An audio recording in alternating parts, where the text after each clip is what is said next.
Hello, hello! Bienvenue sur Eliezer. Bienvenue à toi, Eliezer. Bienvenue sur cette page YouTube qui a pour objectif d'aider toutes les femmes entrepreneurs, celles qui viennent de commencer, celles qui sont au milieu, celles qui sont à la fin, d'aider toutes les femmes à pouvoir atteindre leur objectif entrepreneurial, d'avoir un mindset, d'aller à un autre niveau, de level up leur business, de grow up, d'avoir un mindset de feu, de puissance. Parce que je vous assure, cher Eliezer, c'est pas facile d'être entrepreneur, mais c'est pas impossible non plus. Alors, moi c'est Harmonie et ça fait un moment que je n'ai pas fait de vidéo, mais là je suis de retour pour vous parler d'un sujet super important pour nous entrepreneurs, et même pas seulement pour les entrepreneurs, mais même pour les personnes qui aspirent, qui sont dans une carrière, qui veulent réussir, qui veulent atteindre des objectifs, qui veulent aller à un autre niveau, qui veulent avoir du succès dans ce qu'ils font. Tout simplement, c'est un sujet en tout cas qui nous concerne toutes.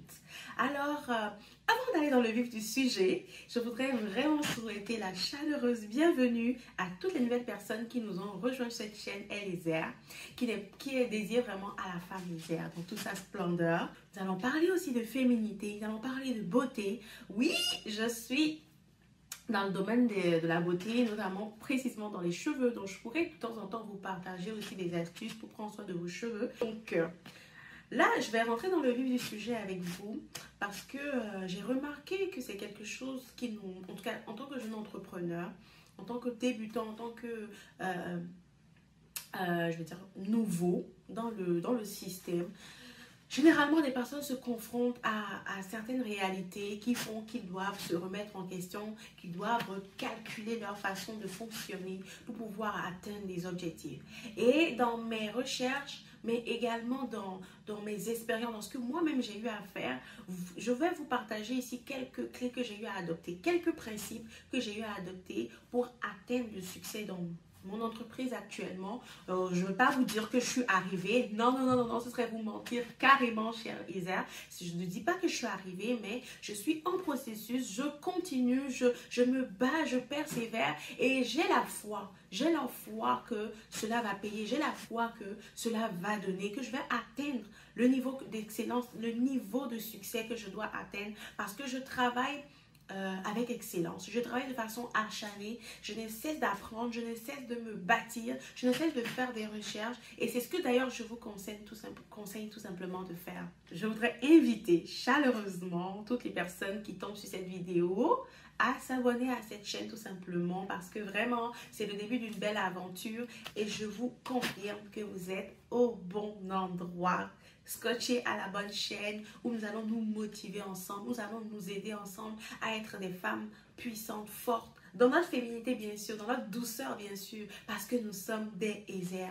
Alors n'hésitez pas à vous abonner à cette chaîne, à activer la cloche de notification parce qu'il y a de belles surprises qui vous attendent. Alors, quels sont les principes à adopter pour réussir tout ce qu'on entreprend? Oui, c'est le thème du sujet aujourd'hui et je sais qu'une Eliezer va me demander, mais est-ce qu'il y a des principes à adopter? Oh, mais oui, absolument. Il y a des principes à adopter pour réussir dans tout ce que nous entreprenons. Et moi, je vais vous partager quelques astuces, quelques principes que j'ai dû adopter même et quelques trucs et astuces que j'ai dû faire pour pouvoir atteindre mes goals, mes objectifs et ce que j'ai compris aussi dans mon cheminement. Et la première des choses en fait pour atteindre, pour réaliser un projet ou peu importe la chose que nous voulons faire, la première des choses c'est d'avoir le désir. Le désir, oui, c'est important de désirer. C'est la première étape, c'est la première des choses. Quand nous voulons faire quelque chose, ça vient, en fait, tout projet que nous avons, on s'entend que ça nous vient d'abord. En fait, on reçoit une inspiration, on reçoit l'idée et on se demande est-ce que c'est faisable? Ah, quelle est cette idée? Est-ce que ça va fonctionner? Après maintes réflexions et après avoir mûri le sujet, on se rend compte que oh oui, je pense que ça peut être faisable. Et là, on commence à désirer, on commence à vouloir. C'est le désir. La première des choses, c'est désirer. Désirer ardemment. Et j'ai fait des recherches et je vais vous lire rapidement la définition. Alors, le désir, c'est l'action de désirer, d'aspirer à avoir quelque chose, d'obtenir quelque chose, de faire quelque chose. c'est un souhait, c'est une envie. Donc, ils ont donné comme exemple le désir de voyager. Donc, la première des choses, quand nous voulons accomplir quelque chose, entreprendre quelque chose, ça prend de désirer. De désirer faire la chose. Parce que si tu ne désires pas faire la chose, tout simplement, tu ne vas pas le faire. Mais une fois que tu as envie de faire la chose, une fois que tu désires obtenir la chose, ça va te pousser à entreprendre des actions. Donc, la première étape, c'est de désirer, ma chère Isère, c'est de désirer à faire le projet qui te tient à cœur, c'est de désirer te lever demain matin et de dire, moi, j'ouvre officiellement ma business, c'est de se lever, de dire, bon, moi, je désire demain me remettre au sport, je désire demain prendre soin de mon corps, je désire demain manger sainement, je désire ardemment, c'est-à-dire, j'ai ce désir-là d'être une femme d'impact, j'ai ce désir-là de me cultiver, de lire plus de livres, de pouvoir m'enrichir dans tous les sens du terme, pas seulement financièrement, mais mentalement. C'est un désir. J'ai ce désir-là. Ça prend le désir, Maëzère. Il y a plusieurs étapes. Il y a le désir, c'est-à-dire il y a le premier niveau de désir qui est, ok, oui, je le veux. Maintenant, il y a la seconde étape qui est le désir ardent. Le désir ardent qui nous pousse à mettre les résultats, à commencer à poser des actions pour avoir les résultats. Le simple fait de désirer ne nous amène pas au succès. Le simple fait de désirer, d'avoir déjà le désir d'accomplir ce projet, ne nous amène pas à avoir des résultats. Il ne nous donnera pas tout simplement de résultats. Mais il faut avoir le désir ardent, le désir brûlant qui va se traduire par les actions qui vont nous amener des résultats concrets, qui vont nous conduire vers des résultats concrets. La deuxième des choses, la deuxième des clés ou le deuxième principe, si tu veux, Maïsia, à adopter, c'est d'être efficace. C'est de travailler de façon efficace et smart. C'est de travailler de façon intelligente. C'est-à-dire de mettre des objectifs en place pour pouvoir atteindre ce projet, cette chose qu'on désire accomplir, ou je vais dire tout simplement tout ce que vous allez entreprendre. Ça prend de travailler de façon intelligemment.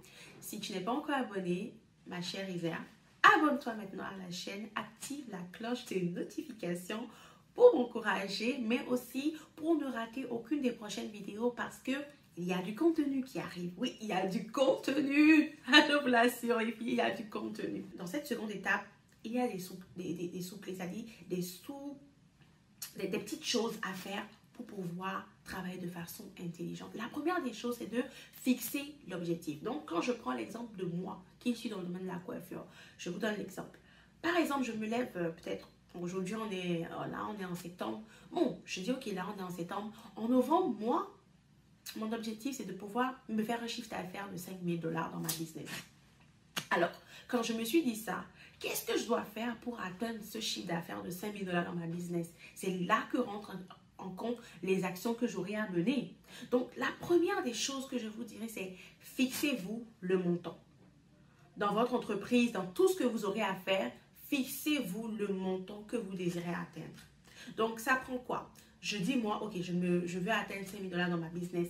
Tu prends un stylo. Je désire atteindre 5 000 $ dans le mois de novembre. C'est-à-dire, je clôture mon mois de novembre avec 5 000 $ de chiffre d'affaires. Ensuite, qu'est-ce que je dois faire? Donc, la deuxième étape sera, quels sont les plans que les actions, pas les plans, quelles sont les actions que je dois mener ou mettre en place pour atteindre ce chiffre d'affaires, pour pouvoir recevoir cette somme? Donc, tu dois te poser cette question. Donc, la troisième des choses sera de préciser la date exacte où tu veux atteindre cette somme. Donc, comme moi je disais tantôt, je donnais un exemple, la fin du mois.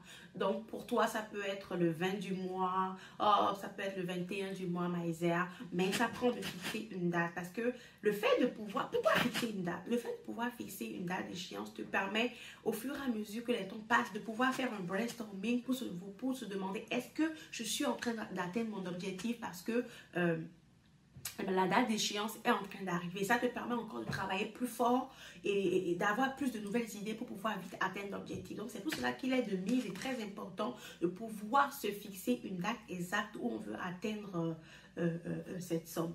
Ensuite, la quatrième des choses à faire, c'est d'écrire maintenant le plan. Comme je l'ai dit dans la deuxième chose, c'est les actions à mener. Donc, c'est là que ça te prend maintenant d'écrire les actions et de faire le premier pas. Donc, je te donne par exemple des exemples d'actions ici qui seraient par exemple est-ce que c'est de rappeler les anciens clients que tu as fait il y a de cela peut-être 2 ou 3 mois passés et de leur faire comprendre que voilà, tu offres un nouveau service dans ta business et voilà, pour les premiers qui vont venir, je sais pas, faire l'expérience de ton nouveau service, tu offres peut-être 20% de rabais à ces personnes-là, ou voilà, quelle stratégie tu dois mener? Est-ce que c'est de faire plus de publicité sur tes pages? Est-ce que c'est de pouvoir faire plus de publications par rapport à tes produits et services? Tu vois ce que je veux dire? Ça dit que tu dois écrire et énumérer les plans, parce que c'est vraiment important de ne pas aller dans tous les sens, de ne pas... En fait, des fois, on veut pas, en tout cas, je sais pas pour vous, hein, mais moi, depuis le début que j'ai commencé à aller en business, depuis que j'ai commencé à avoir ce désir d'entreprendre, j'ai pas fonctionné toujours de la même façon. Ça, je vous l'assure. C'est même maintenant, vraiment, ces dernières années que le Seigneur a commencé à m'amener à être plus sage, à m'amener à comprendre que si tu veux aller loin, ça va te prendre de pouvoir mettre des goals. C'est pour ça, en fait, même en tant qu'enfant de Dieu, Dieu le dit, il dit, écris la vision. La parole de Dieu dit, écris la vision, grave-la. Et ça dit, lis-la couramment. Donc, c'est même pas pour rien. En fait, des fois, on est là, on pense que c'est des principes divins. Je comprends que ça ne va pas forcément être facile de le faire, mais il est très important d'écrire les plans, les actions qu'on se doit mener. Parce que les actions, une fois écrire les actions, par exemple la première semaine, quand tu vas les mettre en marche et que peut-être la première semaine, tu ne vas pas peut-être atteindre ton objectif, ça te prend maintenant de relire ce que tu avais écrit, de regarder ce que tu as fait dans la première semaine, de mettre en place les bons coups, les mauvais coups, ce que tu as reçu comme de positif comme de négatif, pour pouvoir changer d'itinéraire tout simplement la deuxième semaine, pour pouvoir peut-être réécrire de façon plus efficace et peut-être revoir en fait le mode de fonctionnement. Donc, je donnais des exemples terre à terre qui étaient soit de contacter des clients pour leur informer de nouveaux services et entre-temps leur proposer peut-être que voilà l'entreprise ou ton salon ou ton entreprise offre 20% de rabais actuellement à tous les anciens clients, ou soit faire plus de publicité pour atteindre de nouveaux prospects, ou il y a tellement de choses, dire voilà, il y a un soin gratuit, ou bien, je sais pas, je vous donne encore un autre exemple, les clients qui viennent, une fois qu'ils réfèrent des personnes, ils ont la possibilité d'avoir après un produit de votre marque, tout simplement, ou bien voilà, une perruque achetée égale à un cadeau, je sais pas, je vous donne des exemples terre à terre, quoi. Moi, je donne un exemple en fonction de mon expérience, mais le domaine dans lequel tu es, Maëzer, tu adaptes au fait tout simplement les plans d'action à ce domaine-là.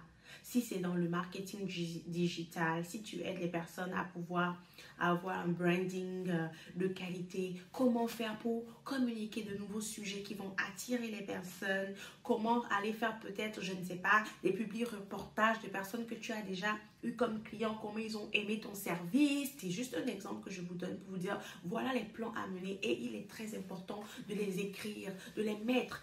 Pourquoi les écrire? C'est là vient maintenant la prochaine clé qui est, une fois que c'est lu, ça te permet chaque matin, quand tu te lèves, quand tu prends ton temps, tu as fini de prier, pour ceux qui sont chrétiens qui prient, quand tu as fini de prier, tu as fini de méditer, tu as fini de prendre un temps de pause pour essayer de mettre en place les choses à faire dans ta journée, c'est de prendre maintenant ton goal que tu t'es écrit.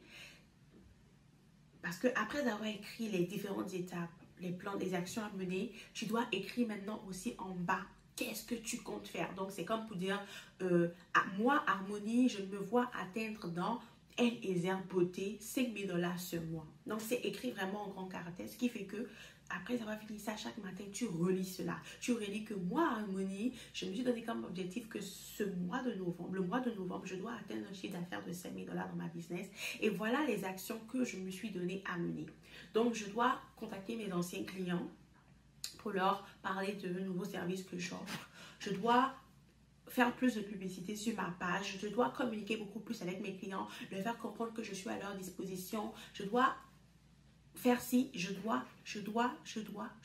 Donc, le matin, pendant ce mois, tu lis le plan que tu t'es fixé pour voir qu'est-ce qu'il y a à améliorer, qu'est-ce qu'il y a à corriger. Et en même temps, ça te permet de te remémorer cela. Donc, tu parles à ton cerveau que toi, tu dois le faire. Et donc, le fait de le lire le matin, ça te met maintenant dans l'action parce que tu te dis, voilà les actions que je dois mener. Donc, ça te permet d'être productive. Donc, ce n'est pas quand tu as fini de te dire que bon, tu es resté là, tu es assis, tu as pensé, tu as dit, bon, hein, le mois de novembre, là, je pense que moi, là, je vais atteindre un chiffre d'affaires de 5 000 dollars. Bon, de toute façon, j'ai déjà mes clients de base qui sont là, ils vont venir, donc je n'ai pas à faire grand-chose. Et puis la première semaine passe, après tu es comme, en tout cas, je vais atteindre les 5 000 là. Ah, non mais ma chérie, ma réserve, non, ça ne fonctionne pas comme ça. C'est pas comme ça. Ça prend vraiment les plans d'action et un plan de match. Et je l'ai dit dans la troisième clé, une fois que les plans d'action sont écrits, sont bien établis, faire le premier pas. Ne pas attendre. Mettre déjà la première action en marche. Déjà démarrer et voir comment ça fonctionne. Et toujours faire des mises à jour. Très important, faire des mises à jour. Donc, après avoir fini d'écrire, d'établir, et le matin, chaque matin, pendant tout ce mois, lire, à moins que 3 semaines après, tu as atteint ton objectif. Mais tant aussi longtemps que tu n'as pas atteint ton objectif, tu dois revoir qu'est-ce qui a été fait, qu'est-ce qui doit être corrigé, refaire des mises à jour, refaire des plans, rebondir, trouver de nouveaux astuces, trouver de nouvelles idées, jusqu'à ce que tu atteignes ton objectif. Mais écoute, si tu n'as pas atteint ton objectif ce mois, ça ne veut pas dire que c'est fini et puis c'est impossible. Le mois prochain, tu reprends jusqu'à trouver la recette qui est la tienne. Après tout cela, il faudra garder la foi.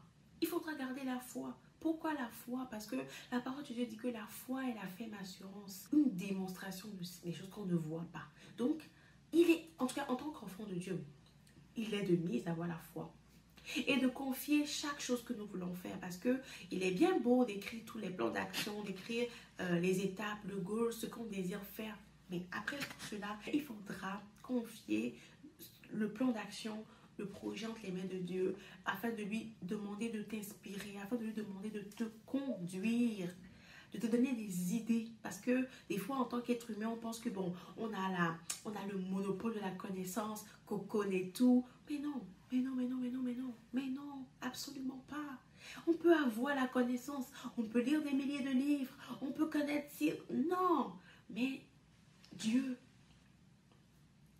le chef, le maître par excellence, celui-là même qui nous connaît, il a dit, je te connais depuis la création du monde. Il a dit, je t'ai façonné, je t'ai formé dans le ventre de ta mère. C'est moi qui ai écrit des projets de paix sur toi. Donc, il sait c'est quoi, qu'est-ce que tu dois faire.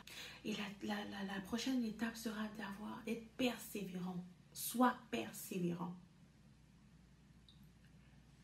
Sois persévérant parce que il y aura des obstacles. Il y aura des obstacles, mais est-ce que une fois que tu auras rencontré ces obstacles, tu vas te dire c'est fini, c'est pas possible, ben, je ne pourrai plus, je ne vais plus y arriver, mais je vais abandonner. Non, il y aura des obstacles. Mais c'est dans ces obstacles, c'est au travers de ces obstacles que tu auras des clés. Tu seras illuminé, tu auras les idées pour traverser ces obstacles. Parce que ces obstacles vont c'est-à-dire, quand ils vont se mettre sur ton chemin, tu vas refaire des recherches pour voir comment faire pour les contourner. Donc, en tout cas, moi je le dis souvent, il ne faut pas qu'on ait peur des obstacles. Il ne faut pas qu'on craigne d'échouer, qu'on ait la crainte en fait, de rencontrer des défis. Les défis, c'est bon. Les défis, c'est une bonne chose. Ça nous permet de pouvoir, c'est-à-dire de ressortir le meilleur en nous. D'aller chercher plus. Donc, il y aura des obstacles. Mais il faut persévérer. Il faut persévérer jusqu'à aller au bout. La discipline est de mise également. Donc, si chaque matin, tu te lèves, tu prends le temps de prier, de passer le temps dans la présence de Dieu, tu ne dois pas oublier de lire le plan que tu t'es donné, de le reconfier à l'Éternel, pour lui demander, Seigneur, cette journée, qu'est-ce que je dois faire, quel plan je dois mener pour atteindre cet objectif. Ensuite, si c'est que dans les plans d'action, c'est de contacter les clients, mais c'est de faire une publicité, la discipline. Et ton succès, ta réussite, va de pair avec la discipline que tu auras. Oui, je te le dis et je me le dis à moi-même tout de suite. Je me le dis à moi-même tout de suite parce que ce n'est pas quelque chose qui est évident. Ce n'est pas évident. Mais la discipline est de mise dans tout ce que nous voulons faire. La discipline. En tout cas, que le Seigneur vraiment nous aide et qu'il nous accorde la grâce vraiment de comprendre cela et d'être discipliné en tant qu'entrepreneur, en tant qu'enfant de Dieu, dans chaque domaine de nos vies, d'être discipliné. Alors, Maïsé, cette vidéo tire à sa fin. Je viens de partager avec toi les astuces, les résultats que j'ai eu à avoir, les connaissances que j'ai pu acquérir pendant mon parcours aussi, pendant mon processus où j'étais en train de me bâtir dans le domaine en tant qu'entrepreneur, tout ce que j'ai pu lire, tout ce que j'ai pu retenir. Voilà, j'ai partagé quand même avec toi un peu en gros le mindset à avoir et les principes à adopter. Et j'espère que cette vidéo a été utile pour toi. J'espère qu'au travers de cette vidéo, tu vas aller à un autre niveau dans ta business, que tu vas grow up ta business, que tu vas grandir. Ou pour toi qui ne l'as pas encore créé, tu auras l'idée, l'initiative de mettre en place ce projet. Et je prie que le Seigneur t'accompagne dans tout ce que tu entreprends, dans tout ce que tu fais, qu'il bénisse l'œuvre de tes mains. Mais si je veux clôturer cette vidéo, la seule chose que je vais te dire, c'est ne lâche pas.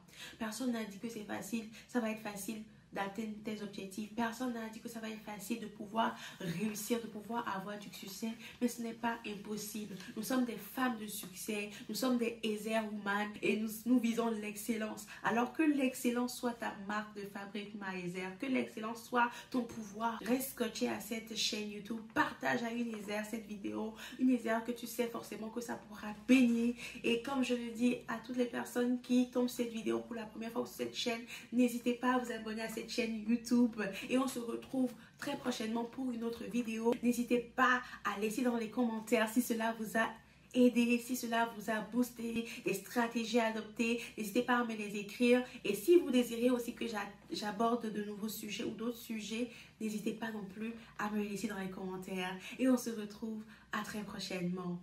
Ciao, Ezer. Merci et bye bye.